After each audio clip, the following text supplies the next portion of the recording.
In today's video, I'm going to teach you how to connect MySQL to Metabase. We'll start right from the beginning. Open your web browser and search for Metabase, then click the official result to open your Metabase site. If you already know your workspace URL, you can enter it directly. When the page loads, click Login and sign in with your account so you have access to the admin area. At the top right, look for the gear icon. That's where Metabase keeps all of its administrative controls. Click it and choose Admin Settings. On the left side, open Databases, then select Add a Database. This is where you tell Metabase how to reach your MySQL server. First, set the database type to MySQL from the drop-down. Next, give the connection a clear display name. Pick something your team will recognize later, like the app or environment the data belongs to. This name only appears inside Metabase, so it's safe to make it descriptive. Consistency really helps teams, so consider adding prod, staging, or the region to the name so people instantly know what they're querying. Now enter the host, which can be an IP address or a domain name for your MySQL server. If it's running on the same machine as Metabase, localhost can work.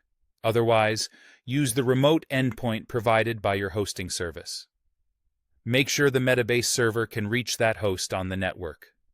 For the port, the default for MySQL is 3306.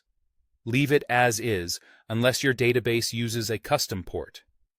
Some managed MySQL services provide a different port, and you can copy it from their connection details. For database name, type the exact schema you want Metabase to query. You'll also need a username and password. Use a MySQL account that has at least select privileges on that database. A read-only user is best practice for analytics tools. If permissions are too strict, you might see empty or missing tables. In that case, ask your database admin to grant select on the tables you plan to use. If your database is hosted behind a firewall or in the cloud, ensure connections from your Metabase instance are allowed. If your organization requires encrypted connections, confirm that SSL settings on the database side are configured before proceeding. Once everything looks correct, click Save.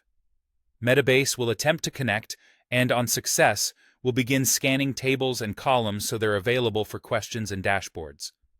This first sync may take a moment, especially for larger databases. You can confirm it by seeing the database listed in the Databases page and as a source when creating new questions. If you see a connection error, double-check the host, port, database name, and credentials, and confirm that the network allows traffic between Metabase and MySQL. That's it. You've connected MySQL to Metabase, and you're ready to start exploring your data.